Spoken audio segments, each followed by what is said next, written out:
mtu wa maombi wa Chaplains anaenda kustaafu. Bwana Yesu asifiwe. Bwana Yesu asifiwe sana. Wangapi wako tayari kuomba siku ya leo? Hebu watu wa Mungu mlifika bezi kidogo. Sikia sauti yangu si mkaje. Ongeza kidogo. Bezi fulani hivi. Amen. Bwana Yesu asifiwe. Amen. Wangapi wako tayari kuomba siku ya leo? Kuna watu wanashangaa. Hebu kama uko tayari kuomba siku ya leo na unaamini Mungu atakuhudumia kwa nini? Amen. Bwana Yesu asifiwe. Naomba niende moja kwa moja kama una daftari lako, tafundisha kwanza kidogo alafu tutakuja kuomba. Amen. Kama una sehemu ya kuandika unaweza kuandika ili uweze kupata maarifa kidogo ya kusaidia kwenye neno la maombi. Bwana Yesu asifiwe. Amina. Basi kichwa cha somo kinasema, nitaenda kwa haraka kidogo kwa sababu muda wetu ni mfupi. Anasema aina ya maombi aliyoagiza Yesu Kristo ili uone matokeo ya haraka. Aina ya maombi aliyoagiza Yesu Kristo ili uone matokeo kwa haraka. Kuna aina ya maombi ambayo Yesu alifundisha, na hayo maombi lazima mimi na wewe tuyafuate kama tunataka kuona matokeo. Bwana Yesu asifiwe. Hawezi ukaona matokeo kama haujafuata kanuni hizi. Wakati Mungu ananifundisha kwa habari ya hii somo, akaniambia ashumu pale nyumbani kwenu umeweka aina ya vyakula mbalimbali. Kila aina ya chakula, kuna maji ya kunywa, kuna soda, kuna kila kitu, kuna juisi, kuna vyakula vyote. Vyote ni haki yako kula. Amen. Na hauchaguliwi kitu cha kuanza. Bwana Yesu asifiwe sana. Ashumu amekuja mgeni kwenu akaanza kunywa maji. Bwana Yesu asifiwe sana. Yaani chakula kiko hapo ila akaanza kunywa nini? Akaanza kunywa maji. Baada ya kunywa maji akafuata soda, akanywa yote. Baada ya kunywa soda, Bwana Yesu asifiwe sana, akachukua tishu akaanza kufuta mdomo. Bwana Yesu asifiwe sana. Baada ya kufuta mdomo akaanza kula. Na sijui nashuku pale kulikuwa na pilipili, akaanza kula pilipili. Wakati pilipili tuko hapo kwenye nyama za zilokaanga, sivyo? Bwana Yesu asifiwe sana. Ni haki yake kula, lakini akianza kwa utaratibu huo lazima tutamtilia mashaka. Bwana Yesu asifiwe. Bwana Yesu asifiwe. Wakati Mungu amenipa mfano huo, sitoelezea wote lakini nimekupa introduction kidogo. Wakati Mungu ananielezea hivyo, akaniambia kwamba ni kweli watu wangu wanaomba lakini hawafuati mtiririko niliotaka mimi. Bwana Yesu asifiwe. Kwa hiyo wanafanya maombi sawa na jinsi kisa nilichokuelezea, ya kwamba Mungu amekualika kula, unaanza kunywa maji. Of course kuna watu wanaanza kunywa maji ndio wale. Sasa anaanza kunywa soda. Sasa ukisha kunywa soda, na hivyo viazi ndio kama sitakukama. Bwana Yesu asifiwe sana. Sasa twende direct. Aina ya maombi aliyoagiza Yesu Kristo ili uone matokeo. Naongea na mtu mmoja hapa ambaye anatamani kila anaposimama kuomba akaone matokeo. Pengine wewe ni mtumishi wa Bwana, unasimama madhabahuni unaombea watu kwa habari ya kufunguliwa kwao, uone watu wakiwa wanafunguliwa. Bwana Yesu asifiwe. Sio unaomba mpaka jasi limekauka ndio watu wanaanza kufunguliwa. No, unabidi uombe na watu waanze kufunguliwa. Unamwambia mtu apone, anatakiwa apone on the spot. Kwa nini? Kwa sababu umefuata utaratibu. Kwa hiyo kuna namna ambayo sisi watu naomba lakini ni utaratibu wa kwetu wenyewe, lakini Mungu amesema nini kwa habari ya utaratibu ambao anautaka? Sikiliza, kabla hujaanza kuomba maombi yoyote, kabla ya kuomba maombi yoyote, jambo la kwanza ambalo Mungu ameliagiza ni kusamehe watu. Usipozingatia hiyo, unapiga kelele mbele za Bwana. Ni kweli utakula, lakini no, haitakaa vizuri. Bwana Yesu asifiwe. Kabla hujaomba, hakikisha hauna kikwazo na mtu yoyote. Hata kama amekukwaza kiasi gani, hajalishi amekuumiza kiasi gani, lakini huyo mtu anapaswa kusamehewa kabla hujaanza kuomba. Anasema Marko 11:25, nanyi kila msimamapo na kusali, sameheni mkiwa na neno juu ya mtu, ili na Baba yenu aliyeko mbinguni awasamehe na ninyi makosa yenu. Kila msimamapo na kusali, maana yake kabla hujaanza kusali, hakikisha kwanza unasamehe. Bwana Yesu asifiwe. Sio kuomba toba kama tulivyozoea. Mtu ukisimama tu tuombe maombi ya toba. No, lazima watu wasamehe kwanza. Lazima watu waachie vinyongo vilivyoko ndani yao. Haijalishi kwamba aliyekukera ni mtu, pengine anaweza akawa hata mtumishi wa Mungu. Amekukera na ukimtazama unajisikia vibaya. Na kwambia tauombe mpaka kunena kwa lugha. Maombi yako binafsi mbele za Bwana. Lakini utakaposamehe, hatusamehi kwa sababu ya waliotukosea. Tunasamehe kwa ajili yetu wenyewe. Kwa hiyo hauna haja kumshikilia yoyote ndani ya moyo wako. Haijalishi amekuumiza kiasi gani. Mpaka kila mahali unapopita unachekwa, kila mahali unapokwenda unakataliwa, kwa sababu mtu mmoja aliharibu maisha yako, mtu mmoja aliharibu vijana wako, mtu mmoja alikuibia, mtu mmoja alikudhalilisha. Hatumsamehe huyo mtu kwa ajili yetu, tunamsamehe huyo mtu kwa ajili yetu wenyewe. Hatumsamehe huyo mtu kwa ajili yake. Bwana Yesu asifiwe. Kwa hiyo ili uone matokeo unapoenda mbele za Bwana, hakikisha hauna kinyongo na mtu yoyote. Mimi wana principle moja. Bwana Yesu asifiwe sana. Duniani kuna watu wanakera, amen, na ni wachokozi, yani wanakera. Sasa mimi nataka moja, yani mimi ukinikera na kusamehe, alafu napita hivi. Mwambie wenzako napita hivi. Bwana Yesu asifiwe sana. Bwana Yesu asifiwe sana. Bwana Yesu asifiwe sana.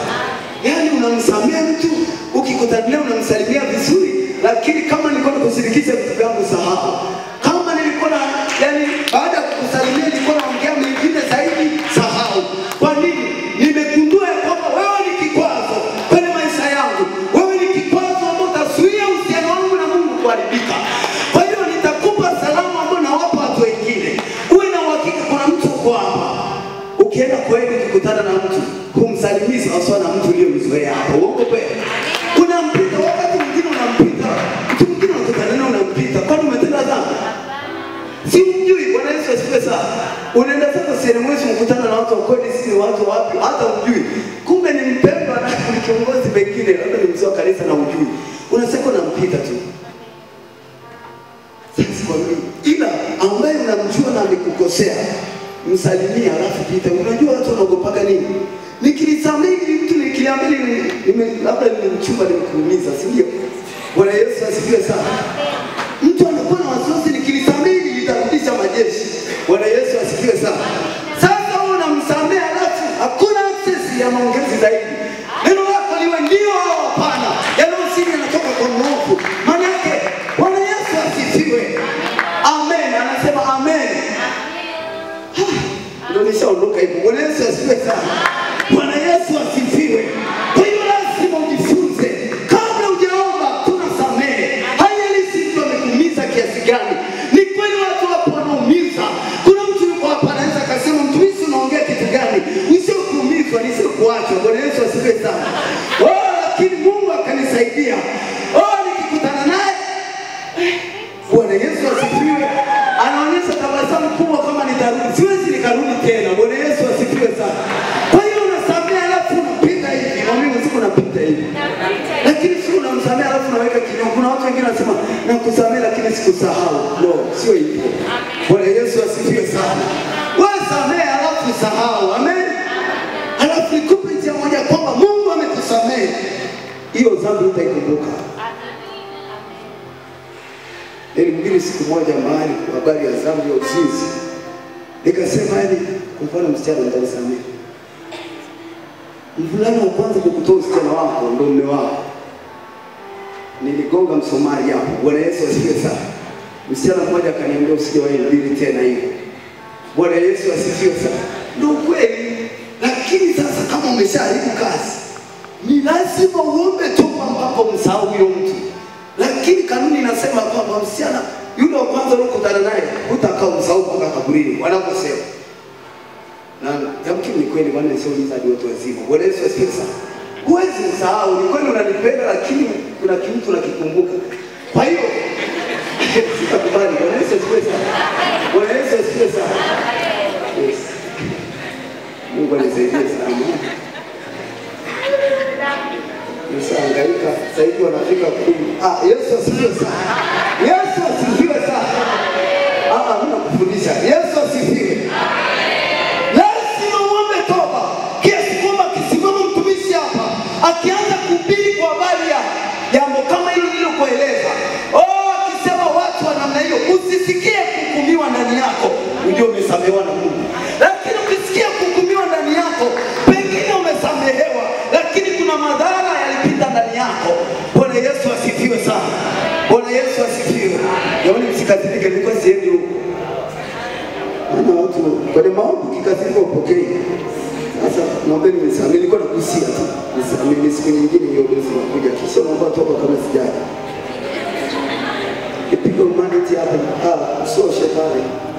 Hata kasimjua akaniambia usije waibili tena hivi. Ameumia basi anataka kuniua. Yesu asifiwe sana. Kwa hiyo lazima usamehe. Lazima umsamehe mtu kama huyo, pengine aligharimu maisha yako. Alafu akakudharau akasema maneno magumu, samehe tu.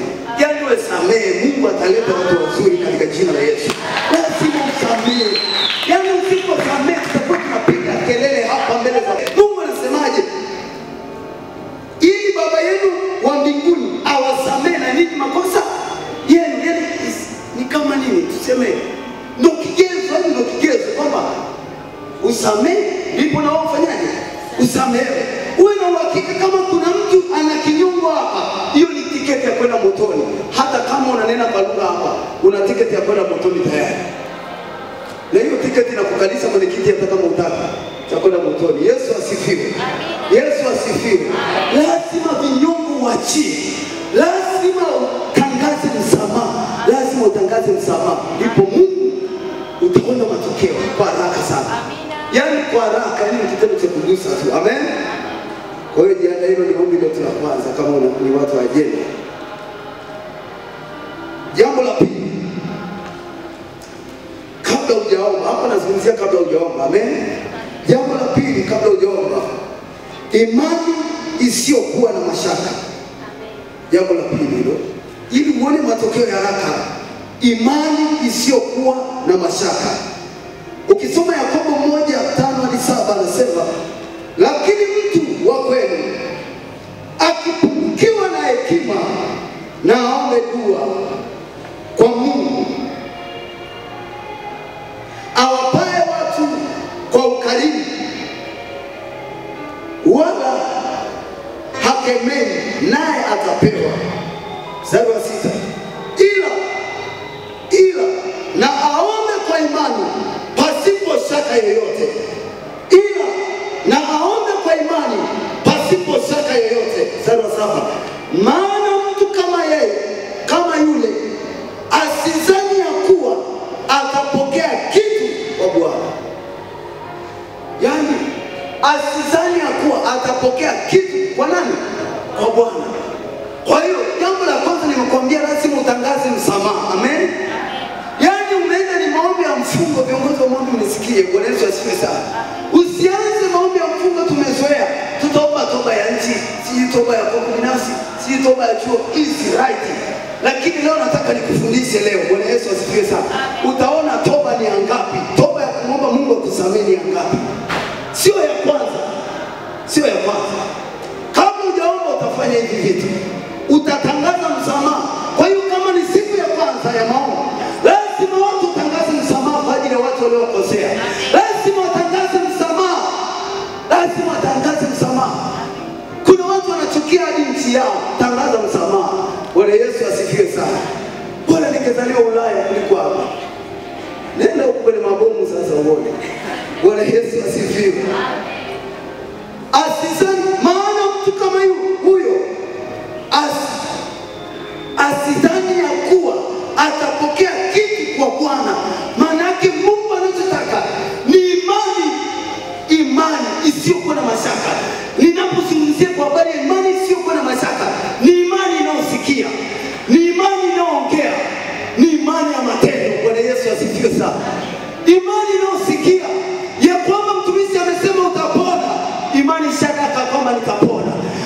Imani inayosema kwamba leo ninapoenda kanisani kwenye ibada ya maombi, shida yangu inabaki hapo. Bwana Yesu asifiwe. Imani kama yule mama ambaye alikuwa anatokwa na damu, akasema mimi sina haja Yesu kuja kwangu, maana Yesu alikuwa anaenda kwa yule baba ambaye mtoto wake alikuwa amekufa. Akasema kwa mimi sina haja hata Yesu kunijua. Mimi imani yangu inaniambia kwamba nikigusa tu pindo la vazi lake nimepona. Kwa hiyo lazima tuwe na watu ndani ya kanisa ambao wanasema katika ibada ya leo ninaenda, sijui nani atahubiri. Kuna wengine wako hapa wanatamani mampoza aje hapa na waone kwamba atafunguliwa. Haijalishi atahubiri nani, lakini ninachojua leo naenda kanisani, shida yangu inaenda kubaki kanisani. Haijalishi kutakuwa na maombi, haijalishi kutakuwa na maombi, lakini shida yangu lazima ishe. Matatizo nilionayo lazima ishe. Vifungo nilivyo navyo lazima viondoke. Kwa hiyo lazima uamini hivyo. Sasa unakuja kanisani na mashaka, sijui leo ataongoza nani. Mwamkufia huyu, si mwamkufia sikiwa huyu. Bwana Yesu asifiwe. Kama ni huyu hauna kitu. Bwana Yesu asifiwe sana. Wewe unataka aje mpoza hapa, uogelee kwenye maji ya upako, nani kakwambia? Bwana Yesu asifiwe sana. Au akija sisi wanaacha ibada, wanakuja watumishi wakubwa, watu wanakuja na baba na kanyaga. Tuliona pale kwa Diani watu walikuwa ni wengi kwa hiyo sisi tunyoosha mikono, watu wamenyoosha mpaka kule nyuma. Sasa hiyo kipindi kingine mnakuwa wapi? Bwana Yesu asifiwe sana. Quality linaamini katika ukubwa na kweli walifunguliwa. Kwa nini waliamini? Bwana Yesu asifiwe sana. Kwa hiyo lazima imani sio kuna mashaka.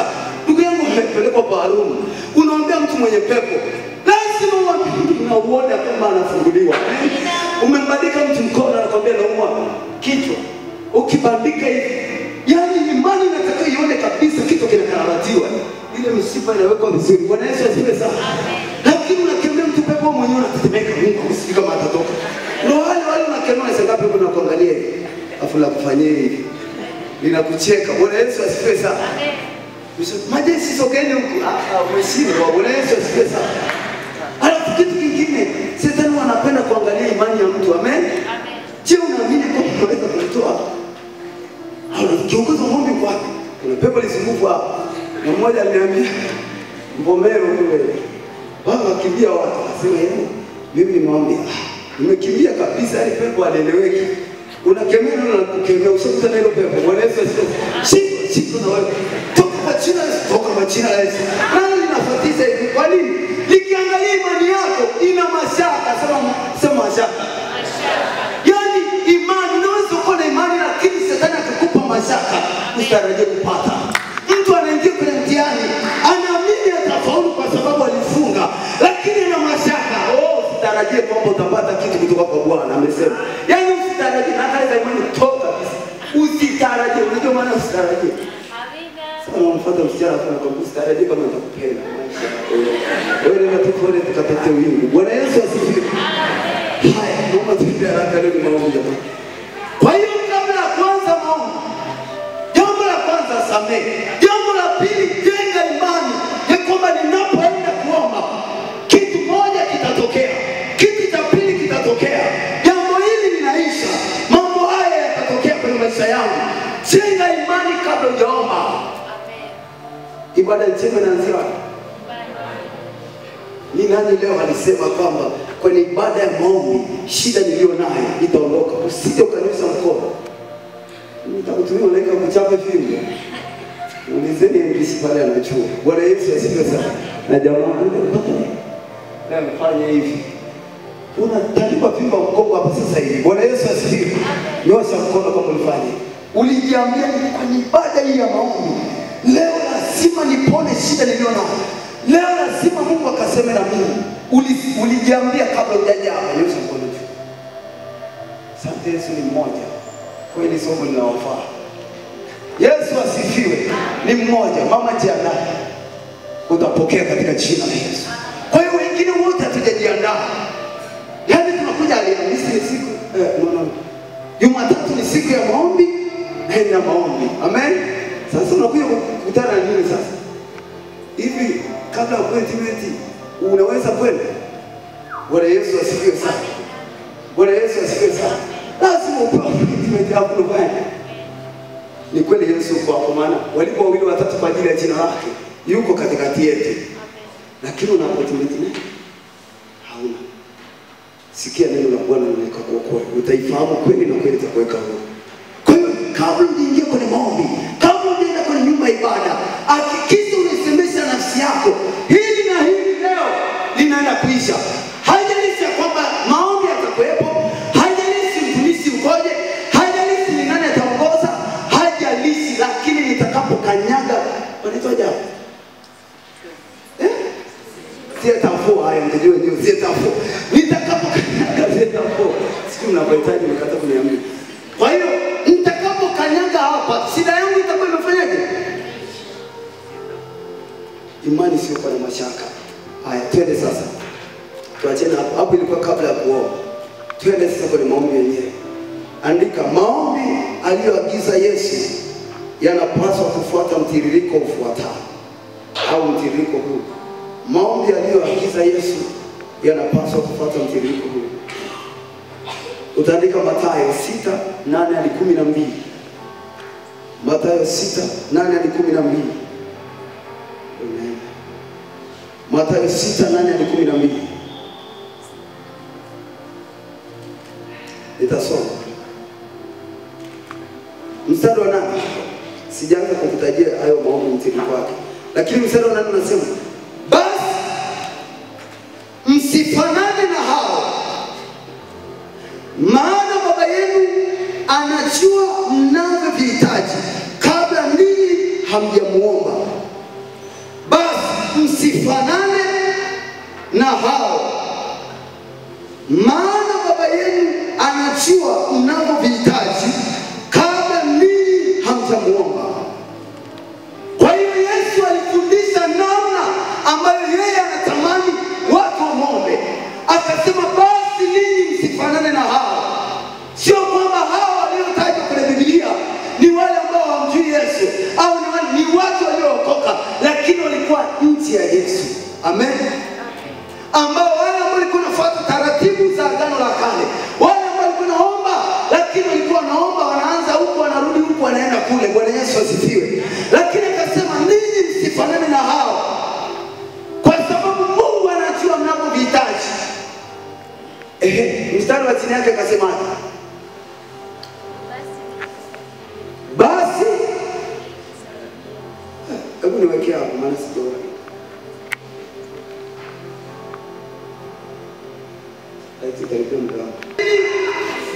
Basi ninyi salini hivi. Bwana Yesu asifiwe.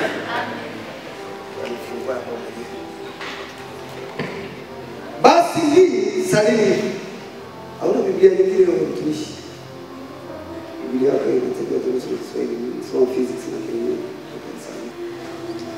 Bwana Yesu asifiwe. Bwana Yesu asifiwe sana. Naomba nielewa. Anasema basi ninyi salini hivi. Twende sala kwanza. Jina lako. Tulia. Ombi la kwanza, mtiririko ambao Mungu anautaka au Yesu anautaka ni ufuatao.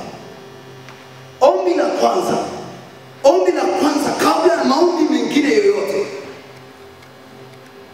Nimekuambia hapa ndio unaanza kuomba. Bwana Yesu asifiwe sana. Yale ya nyuma ambayo nikuelezea ni kabla hujaanza kufanyaje? Kuomba. Kwa hiyo ombi la kwanza anasema basi ninyi salini hivi. Basi ninyi salini. Kwa hiyo sisi wote ni watu wa nani?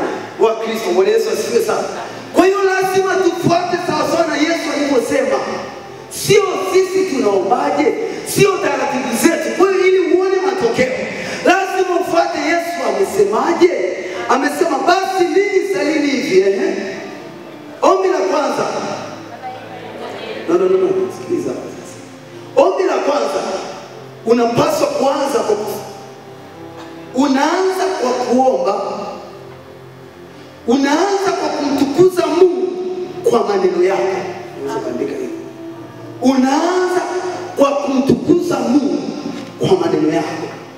Kwa hiyo mtiririko wa kwanza unapoenda forest uko peke yako au ni maombi ya grupu au ni maombi mengine yote, unaanza kwa kumtukuza Mungu. Tukiachana na nyimbo za sifa, tukiachana na kuabudu. Bwana Yesu asifiwe.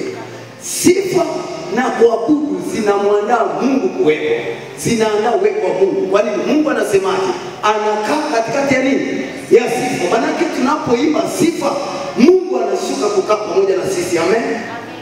Kuabudu inaandaa moyo wako. Tuendelee. Anasema hivi, unaanza kwa kumtukuza Mungu kwa maneno yako. Neno akasemaje? Baba yetu ulioko mbinguni, jina lako litukuzwe. Unaombaje? Unapoenda mbele za Bwana, mwambie Mungu, jina lako litukuzwe kwenye maisha yangu, jina lako litukuzwe kwenye masomo yangu, jina lako litukuzwe kwenye familia yangu, jina lako litukuzwe kwenye masomo yangu. Mungu, ninalitukuza jina lako. Hakuna aliye kama wewe kwenye familia yetu. Jina lako litukuzwe kwenye mahusiano yangu, jina lako litukuzwe kwenye utumishi wangu, jina lako litukuzwe kwenye tembea yangu, watu wakutukuze wewe kwenye kila kitu ninachokifanya. Mungu, wewe utukuzwe. Ninapoomba, Mungu katukuzwe. Ninaposifu, Mungu tukuzwe. Ninapoabudu, jina lako litukuzwe. Watu wakinitazama, kutukuze wewe. Wanapotazama matokeo yangu, wakutukuze wewe. Wanapoiona biashara yangu, walitukuze jina lako. Wanapoona ndoa yangu, walitukuze jina lako. Wanapoona nikiomba, walitukuze jina lako. Wanapoona nikiwa na upili, walitukuze jina lako. Wanapoona nikiwa nakula, waseme nakula vizuri, walitukuze jina lako. Kila kitu jina la Yesu ni nani? Kwa hiyo hapo unaweza kukata lisali zima. Na maombi ambayo Mungu anataka si jina lisali moja. Kwa sababu Yesu alijua maombi niliyowapa maelekezo nayo si jina lisali. Ndio maana akawaambia wanafunzi wake, hamkukesha na angalau hata saa hata siku moja. Manake mwelekezo na mtiririko ambao Yesu anautaka lazima uanzie lisali. Kwa hiyo hapo jina lako litukuzwe, unaweza kukaa lisali zima. Nasikia nguvu za Mungu hapo. Riposekete. Nakwambia ukikaa tu hapo, ukisema jina la Bwana litukuzwe, anasema niitalini hivi, kwa maana najua unachohitaji. Kwa hiyo usianze kuleta mahitaji yako, ninajua unachokihitaji. Hebu sema jina langu litukuzwe kwenye hali unayoipitia. Uone kama sitaondoa, uone kama sitakumbusha. Sikia nikwambia, anasema ninajua mnavyovihitaji. Sasa anasema basi msifanane na hao. Kwa nini tusifanane nao? Anasemaje? Maana Baba yenu anajua mnavyovihitaji kabla ninyi hamjamuomba. Ndio maana akatoa taratibu ya kwamba unapoenda kwenye maombi usianze kupeleka haja zako anazijua, bali mwambie Bwana, jina lako litukuzwe. Wangapi wanaungana na mimi? Watakaomwambia Yesu leo, jina lako litukuzwe. Hata kama nimefungwa, leo nifunguliwe na jina lako litukuzwe. Hata kama ni mwelekeo wangu, hata kama maisha yangu yanaharibika, yupo Yesu ambaye kwa kupitia mimi jina lake litatukuzwa.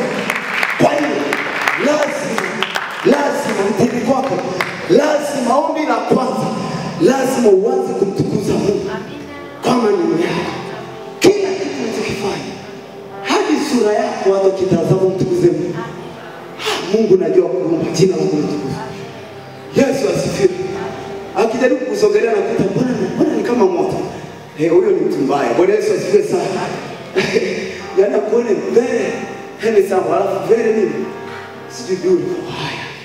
Sasa uonekane mzuri, lakini akija ili aribu uzuri wako, anashangaa unageuka unakuwa moto. Amen. Bwana Yesu asifiwe. Anapiga mautani, mwendo unaendelea. Sema amen kwa jina la Yesu. Ombi la pili, tiririko wa pili. Omba ufalme wa Mungu uje. Akasemaje kwa maandiko? Baba yetu Baba yetu uliye mbinguni, jina lako Yes, Baba yetu uliye mbinguni, jina lako litukuzwe. Ombi la kwanza. Huo unaanza na hicho. Unakaa hapa lisaa. Lazima nguvu za Mungu zishuke juu yako. Kwa hicho tukipengele. Nakwambia hapo ukimtukuza Mungu pepo alikai. Ugonjwa ukai hapo. Hicho kitu cha kwanza. Alafu angalia cha pili. Ombi la pili nikwambia omba ufalme wa Mungu uje. Akasemaje? Baba yetu uliye mbinguni, jina lako litukuzwe. Ombi linalofuata, ufalme wako uje. Haleluya. Bwana Yesu asifiwe. Ufalme wa Mungu kwenye masomo yako. Mungu kwenye masomo yangu, ufalme wako uje. Mungu kwenye ndoa yangu, ufalme wako uje. Mungu kwenye biashara yangu, ufalme wako uje. Mungu kwenye maisha yangu, kwenye afya yangu, ufalme wako uje.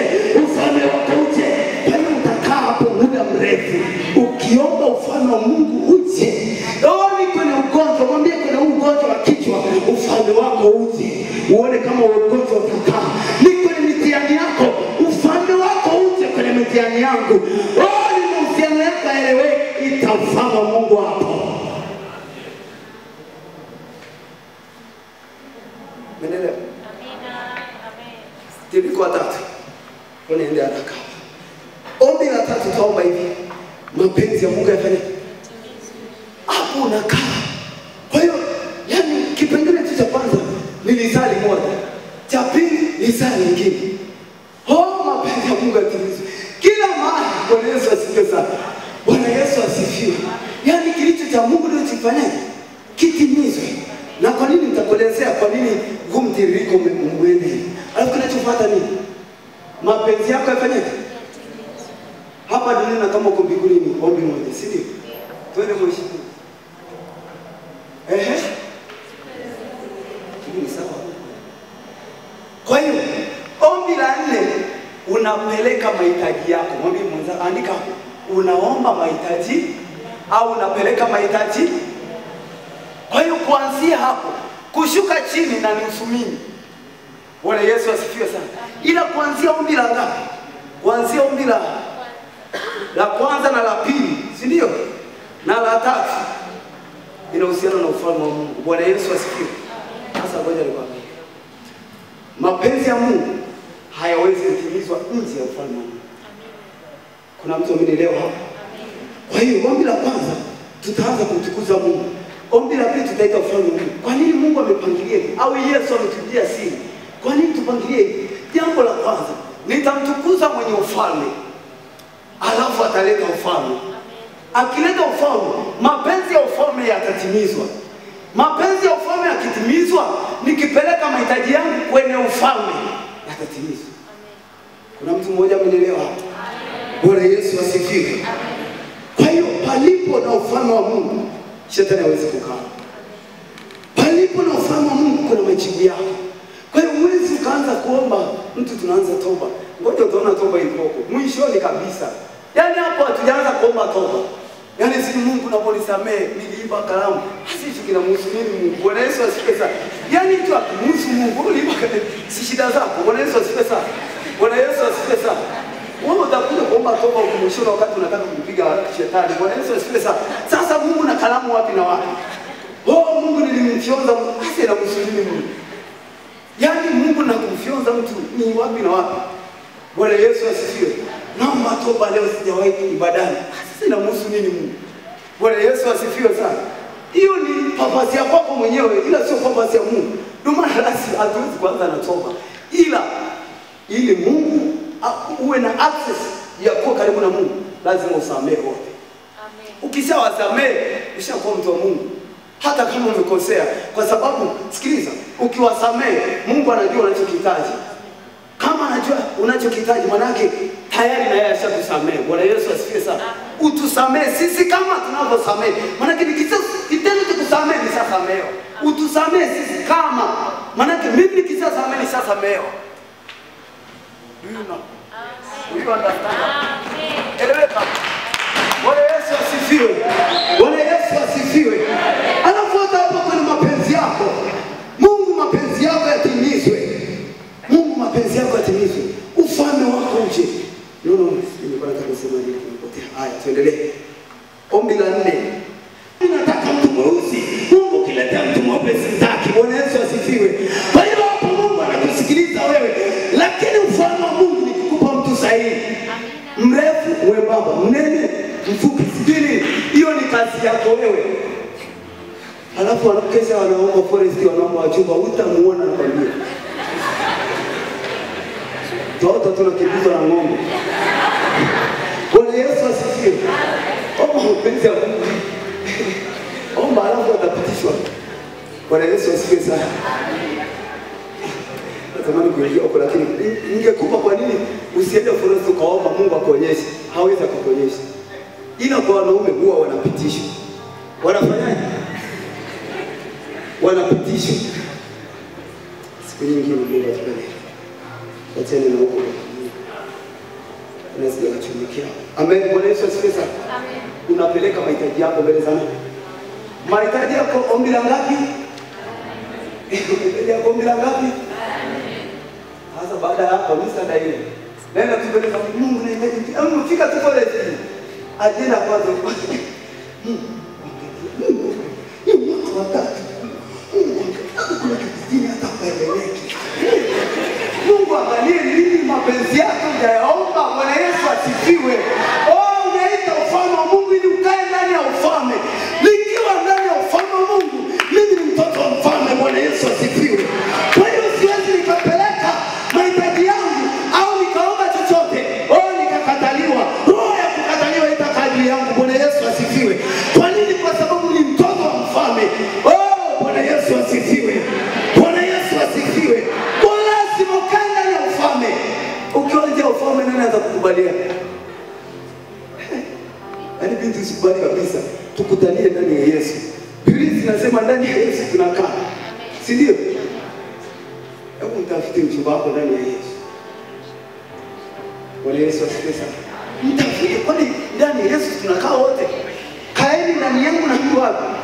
Kwa hiyo ukishaomba ufalme Mungu ukiwa pamoja na wewe, uko kwa ndani ya ufalme tutatafutana. Bwana Yesu asifiwe sana. Sasa hapa tutafuta siku kwenye cafeteria sijui wapi, huwezi kumuona. Mwenzako yuko ndani ya ufalme alafu hivi unaweza kaingia ndani ya ufalme. Kama wewe sio mtoto wa mfalme au mfanyakazi wa ufalme, omba atakufagia kwa ufalme wa Mungu. Tukutane naye huko. Bwana Yesu asifiwe sana. Wewe ukapata. Bwana Yesu asifiwe. Na hata kama ukilazimisha Mungu ataivunja katika jina la Yesu. Itavunjika. Yesu asifiwe. Peleka mahitaji yako hapa. Ni ombi la ngapi? Ombi la 4. Yesu asifiwe. Twende ombi la 5 nasemaje? Omba msamaha kwa nani? Ombi la ngapi? Ombi la 5 mstari wa 12 msome. Hebu tusome wote.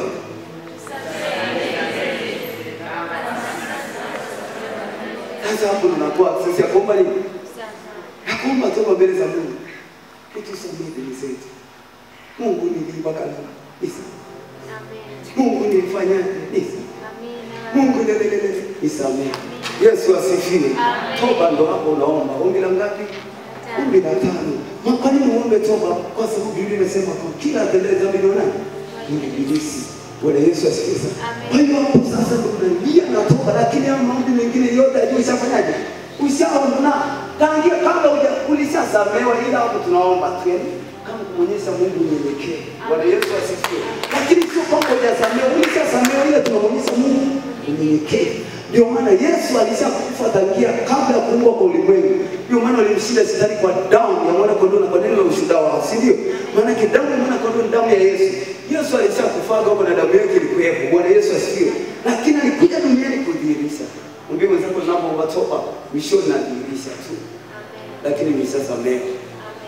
Ombi ilo hapo, omba msamaha kwa Mungu. Hapo sasa mwambie Mungu kwa nini? Midomo yangu ni michafu. Yesu asifiwe sana. Kwa Kwani Isaya baada ya kukutana na Mungu, Mungu akasema, akamwambia mwishoni, ole wangu kwa midomo yako ni michafu. Alikuwa anajua midomo yake michafu. Lakini ukiita ufalme wa Mungu unafunua maovu yako yote. Amina. Kumbuka ni wapi ulipoanguka kwa tubu. Maana yake ukiwa nje ya ufalme huwezi ukaona kama ulikosea. Huwezi ukaona kama midomo yako ni michafu. Lakini Isaya alipokutana na Mungu ndipo akagundua kwamba midomo yake ni michafu. Maana yake unapokuwa ndani ya ufalme wa Mungu, hapo ndipo utajua ulikosea wapi. Ila ukianza kutoka utajua Mungu tunisamehe, lakini leo sijatenda kosa sio wewe. Sijatoka na mtu jamaa. Nimetoka zangu kefu, nimeenda na kupiga msuri, nimeenda kulala. Sijafanya. Je, ulipata muda kutafakari neno la Mungu? Je, ulipata tulivu Mungu asema na? Sasa sio dhambi. Chumba wako anataka kupigia simu kila saa. Yeye asikupigia tu mkasiriko mengi sana. Nitampoka. Hicho unachokifanya ni cha maana. Yesu asifiwe sana. Je, Mungu vipi? Mungu sio mpenzi wako. Yesu asifiwe sana. Wewe Mungu nampa Jumapili tu. Jumapili. Yes. Ya mwenyewe ana wivu. Biblia inasema ni Mungu mwenye nini? Ana wivu mpaka unafuka moshi. Mungu sio wivu hapo ajabu. Yesu asifiwe sana. Mungu atusaidie sana. Kama mchungaji ningemtafuta siku moja maneno mengi. Sio kwa vitu vinavyopinda kama kwa kwetu. Mungu atusaidie. Bwana Yesu asifiwe. Amen. Ndio katika kuzaliwa. Ndio maana nakuwa ngumu. Tuendelee. Bwana Yesu asifiwe. Haya, ombi la sita hapa, kemea nguvu za giza, pambana na ufalme wa giza. Yesu asifiwe sana. Amen. Yaani kupambana na nguvu za giza ni mwishoni. Mwambie mwenzako mwishoni. Tusome wote lakini tuokoe na yule nani? Kwa kuwa ufalme ni wa nani? Maana kwa kuwa ufalme ni wako, maana mimi tayari niko ndani ya ufalme. Namwambia Mungu uniokoe na nguvu za giza, kwa kuwa ufalme ni wako. Kwa nini sio ufalme wangu? Tayari niko ndani ya ufalme. Niko ndani ya ufalme, namwambia Mungu ufalme ni wako. Yaani sio ni ndani ya ikulu ya rais. Namwambia Mungu Samia, Mungu nipatie kazi kwa kuwa urais ni wako. Kuna mtu umeelewa? Alafu na nguvu za kuokoa na utukufu na milele na milele. Amen. Bwana Yesu asifiwe. Kwa nguvu za giza tunapiga wapi? Shoni. Ndio maana wanamuomba kama wewe ni mtu bora, chunguza sana. Ukianza kukemea mapepo mwanzoni hayatoka.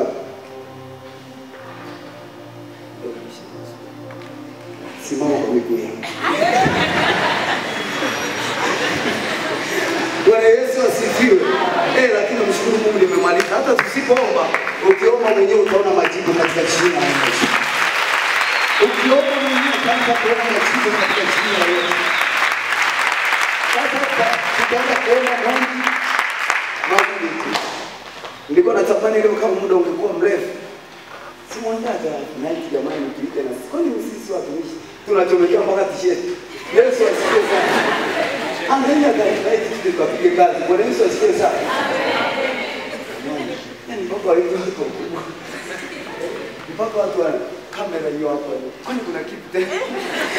Yesu asifiwe.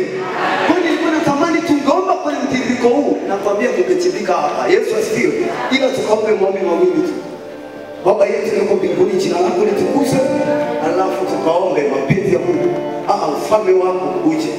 Tutaomba tuwe mawili kwa leo. Lakini Mungu akitupa neema, tunatakiwa tufuatishe mtiririko mpaka huko chini tupige nguvu za giza uone moto. Lakini nataka nikwambie katikati ya ufalme wa Mungu kushuka hapa, kuna watu watapona katika jina la Yesu.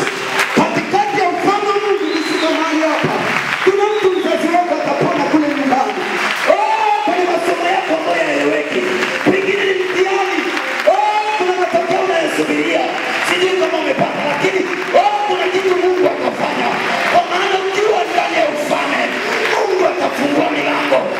Ufalme wa Mungu unapokuja humanity, watu watapata kazi hata kama pete imetangazwa tutaenda.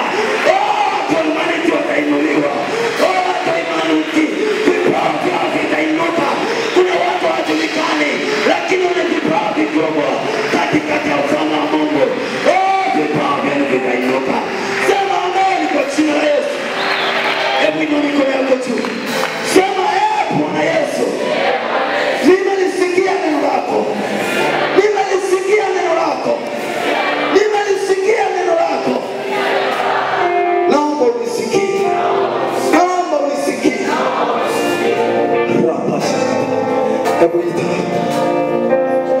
maombi. Baba yetu uliye mbinguni, jina lako litukuzwe. Hebu inua sauti yako, mwambie Yesu atukuzwe. Omba kwa nguvu, omba kwa nguvu.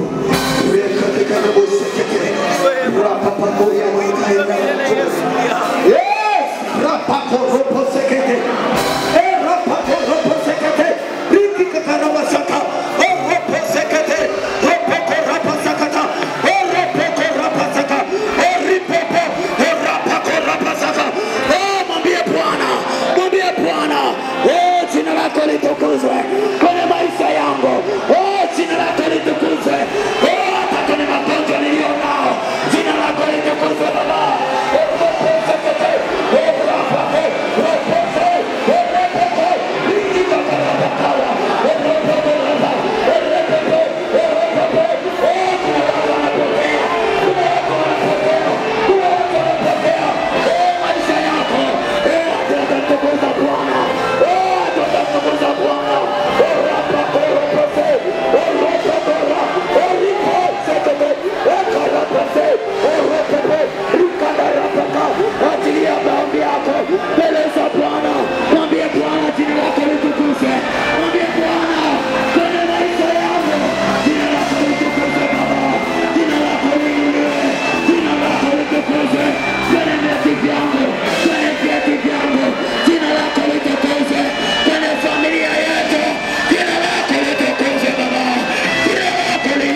kushuka. Ndio Yesu makofi.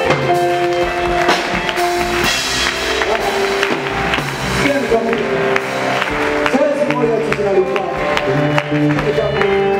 Zoezi tu moja tunalifanya. Yani mshangilie Yesu, je, kumshangilia. Utamshangilia Yesu kwa matokeo yako. Utamshangilia Yesu kwa kila kitu atafanya. Hebu pigia Yesu.